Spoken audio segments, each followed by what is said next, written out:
আপনারা কেউ আমারে ভোট দিলেন না, ভোট দিয়া মেম্বার বানাইলেন ওই মোটকা পাটোয়ারি রে। হ্যাঁ কি করলো? দিল তো আপনাকে সবার কিডনি বেচা, আর কিছুদিন পর তো আপনাকে বিক্রিও বেচা দিব, তখন কি করবেন? এই যে খালি ব্যাংকটা খুঁজে পাইতেছি না, ব্যাংকটা খুঁজে পাইলে টাকাটা ক্যাশ করো। আচ্ছা মেম্বার সাহেব, আপনি তো ব্যাংকে ট্যাঙ্কে জানবেন।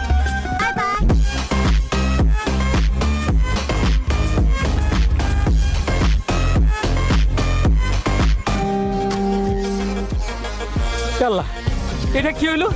হালার পুতরা তো আমার সোনার ব্যাংকের চেক ধরা দিয়ে গেল, আমার মতো একটা শিক্ষিত লোককে চোরা বানায় দিয়ে গেল। আমি এখন কি করি? আমার কিডনিও নিয়ে গেল, আমার টাকাও দিল না। আমার এখন কি হবে? আমি কি করি? কি করবো? আমি এখন কি করবো? আমার সব শেষ হয়ে গেল। এই ব্যাংকটা আমি চিনি। চিনোস? হ্যাঁ, কই এ ব্যাংক?